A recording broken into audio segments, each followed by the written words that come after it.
ॐ भूर्भुवः स्वः तत्सवितुर्वरेण्यं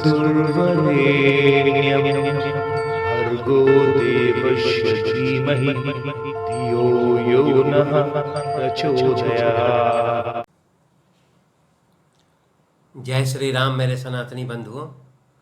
आइए इस सनातन रूपी वृक्ष के जड़ों को सिंचित करें और इसे पुष्पित और पल्लवित करें और इसे इतना विराट और शक्तिशाली बना दें कि हमारे आने वाले वंशज अपने पूर्वजों पर गर्व कर सकें तथा विधर्मियों से अपनी रक्षा भी कर सकें। यह रामायण कोई धार्मिक ग्रंथ नहीं है, बल्कि ये हमारे गौरवशाली पूर्वजों का इतिहास है।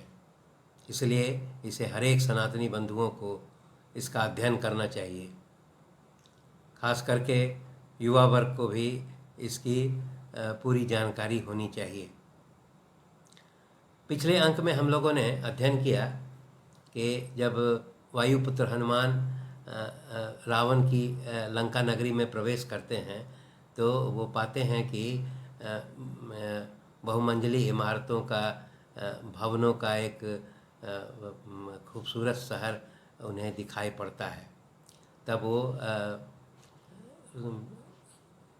एक एक करके सभी भवनों में छत पर और भवन के अंदर जो है सोई हुई स्त्रियों को देखते हैं और वो पाते हैं कि वहाँ सीता वहाँ पर उनको नहीं दिखाई पड़ती है। इन घरों में वो सबसे पहले जो है बहुत सारे जो महत्वपूर्ण राक्षसों के घर थे, जैसे प्रहस्त, महापार्श्व, कुंभकर्ण, विभीषण, महोदर, विरूपाक्ष, विद्युज्जी, विंदुमाली, वज्रदृष्ट, उसके बाद सारन, इंद्रजीत, जम्बुमाली, सुमाली, रश्मिकेतु, सूर्यकेतु, वज्रकाय इत्यादि राक्षसों के घर में भी वो भवनों में सीता की खोज करते हैं और वहाँ वो उन्हें सीता जब दिखाई नहीं पड़ती है तो फिर वो रावण के व्यक्तिगत जो निवास स्थल था अंतपुर है उसमें प्रवेश कर जाते हैं। इस अंक में हम लोग सुंदरकांड के 10वें और 11वें सर्ग के बारे में अध्ययन करेंगे। वायुपुत्र हनुमान रावण के मुख्य निवास स्थल या रावण के अंतपुर में प्रवेश कर जाते हैं। जब वो रावण के अंतपुर में प्रवेश करते हैं तो वहाँ पर एक पाते हैं कि एक बहुत दिव्य और श्रेष्ठ वेदी बना हुआ है।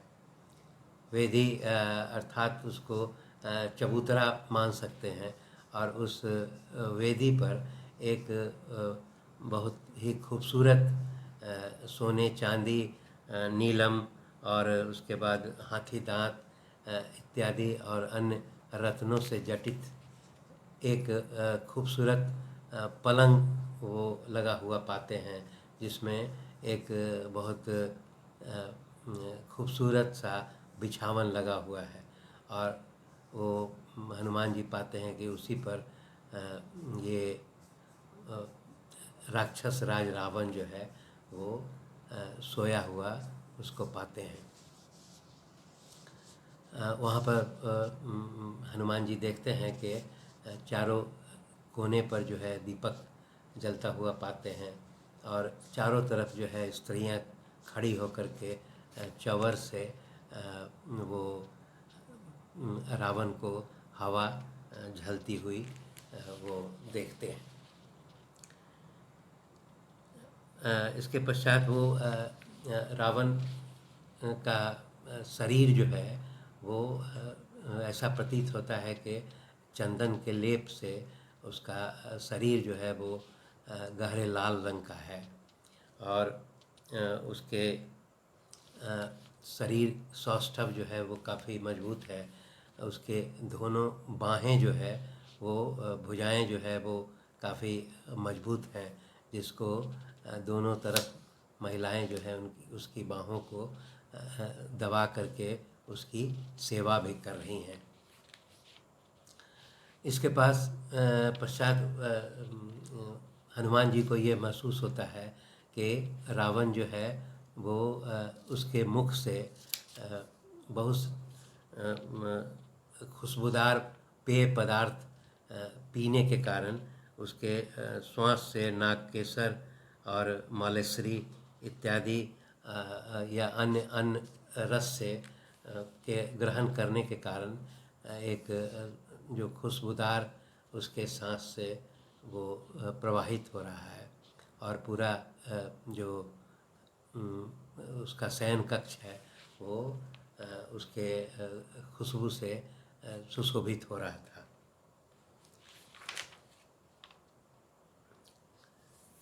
रावण जो है उस पलंग पर सोया हुआ ऐसा प्रतीत हो रहा था जैसे गंगा की अगाध राशि में गजराज जो है वो सोया हुआ है। वहाँ पर वायुपुत्र हनुमान यह भी देखते हैं कि रावण के चरणों के पास जो है उसकी बहुत सारी पत्नियां भी जो है वो पाते हैं कि वहाँ सोई हुई हैं। वो सभी स्त्रियां जो है बहुत सुंदर और युवा और वो सभी स्त्रियां जो है विभिन्न प्रकार के वाद्य यंत्रों को पास में रख करके सोई हुई हैं। इससे हनुमान जी को ये प्रतीत होता है कि ये सभी उनकी रावण की पत्नियां जो है नृत्य और संगीत में विशेषज्ञ रही होंगी, जो कि रावण के सोने के पहले उनका मनोरंजन करती होंगी। और ये सभी स्त्रियां जो है वो ऐसा प्रतीत हो रहा था कि जैसे मदिरा पान करके वो सोई हुई हैं।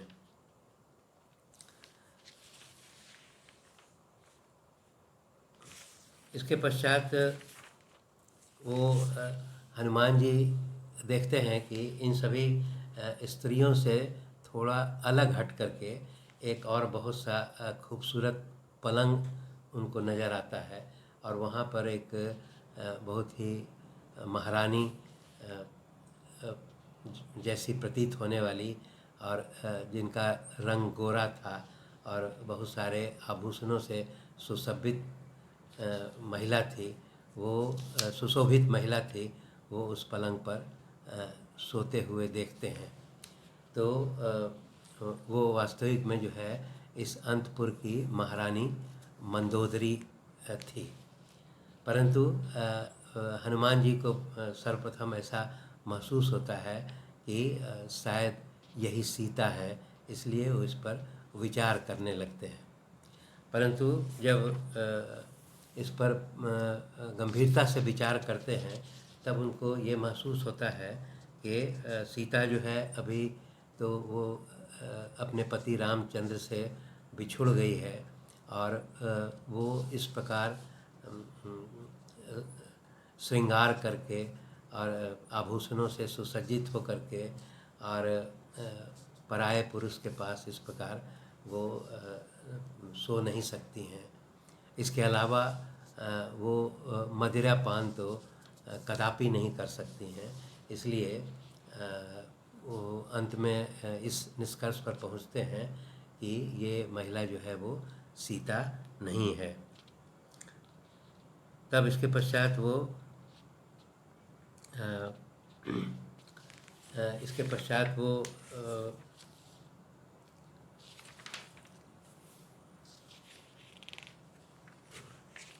जब सभी महिलाओं को ये सोते हुए देख लेते हैं तो यहाँ पर हनुमान जी को सर्वप्रथम ग्लानि होती है। उनको महसूस होता है कि वो इस प्रकार सोती हुई स्त्रियों को देख रहे हैं, तो इसमें ये कहीं ऐसा नहीं हो कि ये अधर्म का कार्य हो जाए, तो इसलिए वो थोड़ा ग्लानि महसूस करते हैं। परंतु फिर वो जब गंभीरता से विचार करते हैं और वो ये सोचते हैं कि जब सीता की खोज करना है तो वो तो महिलाओं में ही उनकी खोज की जा सकती है, इसीलिए महिलाओं के बीच में ही इसको देखना पड़ेगा, इसलिए वो ये पाते हैं कि ये अधार्मिक कार्य नहीं है। इसके अलावा और सबसे महत्वपूर्ण बात वो सोचते हैं कि इन सोती हुई स्त्रियों को देखने के बाद भी उनके मन में कोई उनके प्रति विकार नहीं हुआ है, इसलिए ये महिलाओं को सोते हुए देखना जो है ये कदापि एक अधार्मिक कार्य नहीं है। इसलिए वो तब अपने मन से उनको जो ग्लानि हुई थी वो ग्लानि समाप्त हो जाती है। ये महिलाओं को सोते हुए देखने के पश्चात फिर वहाँ निकट में जो है वो एक मधुशाला भी वहाँ पर वो पाते हैं कि मधुशाला वहाँ एक अलग से बना हुआ है, तो वो मधुशाला में भी हनुमान जी प्रवेश करते हैं। जब मधुशाला में वहाँ प्रवेश करते हैं तो वो पाते हैं कि बहुत सारे जो सोने और चांदी के पात्र रखे हुए हैं, उसमें विभिन्न प्रकार के मांसाहार जो है वो भोजन वहाँ पर रखा हुआ पाते हैं। मांसाहार भोजन में जैसे मृगों का मांस, भैंस, सूअर, उसके पश्चात मोर, मुर्गे, गैंडा, शाही, हरिन, और उसके बाद विभिन्न प्रकार के पक्षियों का मांस, बकरे का मांस, खरगोश, उसके बाद फिर एक शल्य नामक कोई मछली होती होगी उसका मांस, भेड़े इत्यादि का इस प्रकार सभी प्रकार के मांस जो है वो विभिन्न प्रकार के सोने और चांदी के पात्रों में कच्चे और पकाए हुए रखा हुआ पाते हैं। इसके अलावा यहाँ पर वर्णन ये आता है कि उस मधुशाला में जो है उसी प्रकार सोने चांदी के पात्रों में विभिन्न प्रकार के खुशबूदार पेय पदार्थ रखा हुआ वो पाते हैं। पेय पदार्थ में जो है कुछ नामकरण यहाँ पर दिया हुआ है, विभिन्न प्रकार का पेय पदार्थ, उसके बारे में जानकारी आवश्यक है। पहला एक बताया गया है कि अंगूर और अनार के रस में मधु और मिश्री को मिला देने के पश्चात एक अगर पतला पेय पदार्थ बनता है तो उसका नाम राग कहा जाता है, और जब वो वही पेय पदार्थ गाढ़े स्वरूप में है तो उसको खांडव बताया गया है। इसके पश्चात शर्करा से तैयार किया हुआ शर्करासव और मधु से बनाया हुआ मदिरा और महुआ के फूल से बना हुआ पुष्पासव, और उसके बाद द्राक्षा आदि फलों से बनाया हुआ वो उसको फलासव या सूरा के रूप में वो बताया गया है। इस प्रकार हम लोग देखते हैं कि रावण जो है वो उसके यहाँ जो है वो मांसाहार भोजन, मदिरा तथा स्त्रियों का वहाँ उसको रावण को इसकी कमी नहीं थी, और वो इस प्रकार वो वहाँ पर इसका राजसी सेवन करता था। तो इसके पश्चात जब हनुमान जी जो है वो जब यहाँ अंतपुर में जो है निरीक्षण करते हुए वो बहुत सारी कन्याओं को देखते हैं और वहाँ पर सीता को नहीं पाते हैं, तब फिर वो निराश हो जाते हैं और फिर वो विभिन्न प्रकार का वो और सीता की खोज में फिर आगे बढ़ते हैं। इस अंक में इतना ही। धन्यवाद।